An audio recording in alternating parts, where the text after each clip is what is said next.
आदाब दोस्तों, मैं मोहम्मद खालिद स्ट्रांग सिग्नल में आपका स्वागत है। दोस्तों, आज बातचीत करते हैं जम्मू कश्मीर के अंदर 27 तारीख से नेक्स्ट, यानी इससे पहले बजट सेशन चल रहा था। बजट सेशन के बाद अब जितने भी बिल हैं वो बिल पास होंगे Jammu Kashmir state legislative UT legislative assembly के अंदर। और उन बिलों में एक बिल इस तरह से भी है कि जम्मू कश्मीर के अंदर जो जितने भी ऑटो चालक, रिक्शा चालक और ट्रांसपोर्ट के अंदर जो हाइक होना था रेट्स के अंदर, वो रेट हाइक होने जा रहे हैं। और उन रेटों के अंदर फेयर चार्जेस जो हैं वो 18% इंक्रीज़ होने। वहीं पे जम्मू कश्मीर के तमाम ऑटो चालकों के साथ हमने बातचीत की। जम्मू कश्मीर के ऑटो चालक और रिक्शा चालक जो रिक्शा की श्रेणी में आते हैं, एक तो ब्लैक ऑटो है, एक इलेक्ट्रिक ऑटो है और एक ई रिक्शा जो कि एक 4 सीटर्स है और 3 व्हीलर ई ऑटो, इलेक्ट्रिक ऑटो 3 सीटर्स। लेकिन इन लोगों की समस्या बहुत बड़ी समस्या है। इससे पहले जम्मू कश्मीर सरकार के अंदर ही एक deputy commissioner order Jammu Kashmir के पर्टिकुलर डिस्ट्रिक्ट के लिए निकालता है, रिस्ट्रिक्शन इम्पोज करता है कि अदर डिस्ट्रिक्ट वाले यहाँ पे काम नहीं कर सकते हैं। दूसरी रिस्ट्रिक्शन इम्पोज करता है कि विद इन 5 किलोमीटर इनकी जुरिडिक्शन है, ये चलेंगे। और उसके अलावा इनका रेट जो है, रेट डिसाइड नहीं करता है, लेकिन जोनिंग सिस्टम में इनको बाइंड कर देता है। जब उसमें आवाज़ उठी तो आवाज़ उठने के बाद इनके प्रधान लोग, जितने भी लोग थे, आपस में बातचीत करने लगे। और बातचीत करने के बाद इसका निष्कर्ष ये निकलता है, जब ऑटो वालों ने खुद आवाज़ उठाई तो आवाज़ उठाने के बाद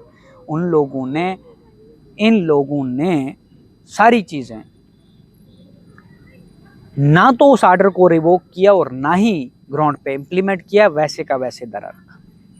उसके बाद commissioner secretary Jammu and Kashmir Visheshpal Mahajan ji 17 एप्लीकेशनों को अप्रूवल देता है ऑनलाइन सारी गाड़ियां चलने के लिए। ये बहुत बड़ा एक ड्रॉबैक था ऑटो चालकों के लिए।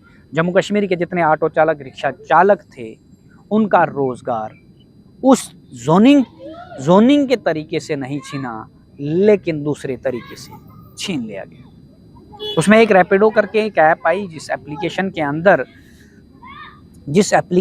अंदर रेट जो सेट हुआ वो 16 रुपये पर किलोमीटर पर ऑटो का हुआ। जबकि आरटीए के हेड और जो कमेटी बनी, जिस कमेटी के अंदर ऑटो चालकों के एक प्रधान किसी को बैठाया और 8-10 लोगों को बैठाया और मीटिंग में ये डिसाइड किया कि 16 रुपये पर किलोमीटर पर सवारी इलेक्ट्रिक ऑटो का रेट होगा। उससे पहले इलेक्ट्रिक रिक्शा की बात करें तो इलेक्ट्रिक रिक्शा का रेट 10 रुपये विशेषपाल महाजन ने एक ऑर्डर निकाला, लेकिन इलेक्ट्रिक जो रिक्शा वाले थे, उन रिक्शा वालों ने इस ऑर्डर को नहीं माना। उन्होंने कहा हम 2.5 रुपये प्रति सवारी प्रति किलोमीटर नहीं चलते। जब पूरे हिंदुस्तान में 10 रुपये प्रति सवारी प्रति किलोमीटर है तो हम ऐसा ऑर्डर क्यों मानेंगे। उन्होंने नहीं माना, लेकिन उसके बावजूद अंदर जब ये ऑर्डर भी नहीं चला तो ये जो रेट था 16 रुपये प्रति सवारी प्रति किलोमीटर रैपिडो देने लगा। जब हमने रैपिडो के मैनेजर से बात की, इससे पहले भी एक खबर की, तो उन्होंने कहा यही गवर्नमेंट रेट है। हमने ऑटो चालकों से खबर बनाकर ये ऑटो चालकों तक पहुंचाई। ऑटो चालकों ने कहा नहीं। फिर कंसर्न आरटीओ से कंफर्म करने की कोशिश की, उन्होंने भी कहा कि ऐसा रेट हमने नहीं भेजा है। उससे पहले हमने अमर उजाला की एक खबर भी देखी, जिसमें उन्होंने कहा कि ई रिक्शा का रेट 15 रुपये सेट हो चुका है और ऑटो वालों का सेपरेटली रेट तय होगा।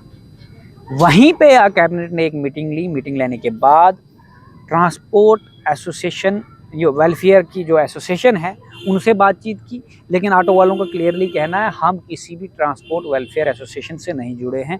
हमारा इलेक्ट्रिक ऑटो का कोई भी प्रधान, हम खुद ही अपने स्टेक होल्डर्स हैं, हमें किसी ने कॉन्फिडेंस में नहीं लिया। हमारा इससे पहले कोई रेट नहीं बना हुआ था। अगर रेट 16 रुपये बना हुआ था तो ये जो 20 रुपये सोशल मीडिया पे बताया जा रहा है, ये 20 रुपये 16 रुपये इंक्रीमेंट करके, 16 रुपये के रेट को इंक्रीमेंट करके 20 रुपये पर ऑटो पर किलोमीटर किया है, या ये पर सवारी अगर है तो वो 60 रुपीज़ पर किलोमीटर किया है। तो फिर रैपिडो वाले 16 रुपये पर किलोमीटर पिछले चंद सालों से यहाँ जम्मू कश्मीर में क्यों चल रहे हैं, सबसे बड़ा सवाल। उसके बाद जो जम्मू कश्मीर के ऑटो चालकों का रोजगार छीना गया, वो रोजगार विशेषपाल महाजन कमिश्नर सेक्रेटरी ने इस तरह से छीना है कि जम्मू कश्मीर के अंदर आप रिस्ट्रिक्शन इम्पोज कर रहे थे ऑटो वालों के ऊपर, ऑटो चालकों के ऊपर, जिन ऑटो वालों के पास वैलिड लाइसेंस है, जिन ऑटो चालकों के पास उसकी इंस्टॉलमेंट देनी है, कमर्शियल व्हीकल है, कमर्शियल की श्रेणी में आता है, और उन ऑटो चालकों को जो पर्सनल व्हीकल वाले 75% जितनी भी सवारी थी वो सवारी मुँह कर गई, क्योंकि वो बाइक, स्कूटी, पर्सनल व्हीकल जितने भी हैं वो भी रैपिडो में रजिस्टर्ड हैं, वो उनसे चीपेस्ट रेट पर चल रहे हैं और उनसे अच्छी service provide door to door दे रहे हैं और जाम में कहीं फंसते नहीं हैं, तो लोग वो प्रेफर ज़्यादा करने लगे। लेकिन वहीं पे ना तो वो कमर्शियल व्हीकल है, ना उसकी कमर्शियल नंबर प्लेट है, ना उसकी इंश्योरेंस पॉलिसी है, ना उस गाड़ी का कोई इंश्योरेंस है, डॉक्यूमेंट है कि नहीं है, ये भी कोई चेक नहीं कर रहा है। ये ट्रैफिक विभाग पे भी सबसे बड़ा सवाल है कि ये लोग कैसे चल रहे हैं, इन लोगों को किसने परमिशन दी। लाइसेंस आपने ऑनलाइन एप्लीकेशन वालों को दे दिया, लेकिन आपको ये परमिशन किसने दे दी कि बिना कमर्शियल व्हीकल भी काम कर रहा है, और उन लोगों का लाइवलीहुड, जो ऑटो चालक हैं, उनका लाइवलीहुड आपने छीन लिया। उसके बावजूद अगर कैबिनेट डिसीजन लेने जा रही है कि 20 रुपये प्रति किलोमीटर ऑटो चालकों का पर ऑटो रेट होता है, तो आपने कौन से रेट का 18% इंक्रीमेंट इनको दिया। तीसरा सवाल ये है कि अगर 10 रुपये रेट रिक्शा चालकों ने माना ही नहीं, तो आपने उनका 16 रुपये जो इंक्रीमेंट 18% उनको दिया, कौन से रेट से दिया, और इस रेट को डिसाइड करने वाले कौन से स्टेक होल्डर्स थे जो फंबल करते हैं सोशल मीडिया पे आकर के हम जी प्रधान है, हमें नहीं जी पता। भैया कौन से स्टेक होल्डर गवर्नमेंट के साथ कॉन्फिडेंस में गवर्नमेंट ने लिए और आपने ये रेट लिस्ट डिसाइड की, और अभी वो सोशल मीडिया पर आकर जब अपने रिप्रेजेंटेटिव, जिनके आप रिप्रेजेंटेटिव हैं, उनको बोलने में फंबल क्यों हो रहे हो। अगर ये कैबिनेट से पास ये हो जाता है, उसके बाद ऑटो चालकों के पास कोर्ट के अलावा जाने के लिए अलावा कोई भी प्रावधान नहीं बचेगा कि वो अपना लीगल राइट कंटेस्ट कर सके। अब बात करें ब्लैक ऑटो की, आप कह रहे हो ब्लैक ऑटो रिप्लेसमेंट है, ये ब्लैक ऑटो की रिप्लेसमेंट है इलेक्ट्रिक ऑटो, और ब्लैक ऑटो के रेट्स क्या है, पूरे हिंदुस्तान के अंदर इलेक्ट्रिक ऑटो के रेट क्या है, वो रेट भी कंसिडर करने थे। और जम्मू कश्मीर में आपने ये कैसे इम्पोज किया। पहले तो आपने गाड़ियाँ देगी रेट नहीं दिया, आपने 15,000 20,000 ऑटो दे दिया और नया फिर भी दे रहे हो, और अब उनको रोड पे लाकर खड़ा कर दिया, उनके पास कोई भी साधन नहीं है, वो 500 से 600 रुपया दिन को दिहाड़ी नहीं कमा पा रहे। इस पे सारे ऑटो चालकों ने ये कहा है कि हमने एक एक से जाकर बात की है, हम आगे भी उनसे बात करेंगे, लेकिन इसका जवाब इनके प्रधानों और गवर्नमेंट से ऑटो चालक पूछते हैं कि आपने किस चीज़ पे इंक्रीमेंट लगाया है। अगर आपने 16 रुपये प्रति सवारी पर किलोमीटर पर लगाया है, तो हमारा 60 रुपीज़ पर किलोमीटर पर ऑटो रेट होना चाहिए। अगर आपने टोटल पर, तो इसको कैसे बनाया है ये हमें एक्सप्लेन किया जाए। ऐसे ही हमने जब इनने रिस्ट्रिक्शन इम्पोज की थी, तो हमने ऑनरेबल डिप्टी कमिश्नर साहब से एक CR को क्रिमिनल प्रोसीजर ऑफ कोड के तहत 163 BNSS सबसेक्शन 5 के तहत एक एप्लीकेशन मूव की थी, उसको डस्टबिन में डाल दिया है। कोई ऑर्डर पास नहीं किया, कोई सुनवाई नहीं की, जो कि कॉन्स्टिट्यूशनल इनरेगुलरिटीज, प्रोसीजरल इनरेगुलरिटीज है।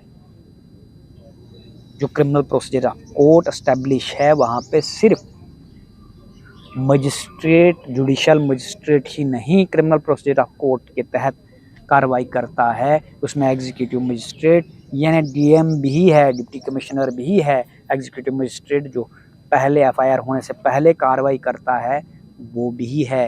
ये जो PSA आप स्लैप करते हो, आप एम्पावर्ड हो और आप क्रिमिनल प्रोसीजर ऑफ कोर्ट की वायलेशन नहीं कर सकते, लेकिन आप कर रहे हैं। अब आप ये जो बिना एक्सप्लेन किए स्टेक होल्डर्स को रोड पे ला रहे हो, इसकी जवाबदेही ऑनरेबल श्री शर्मा जी कौन देगा?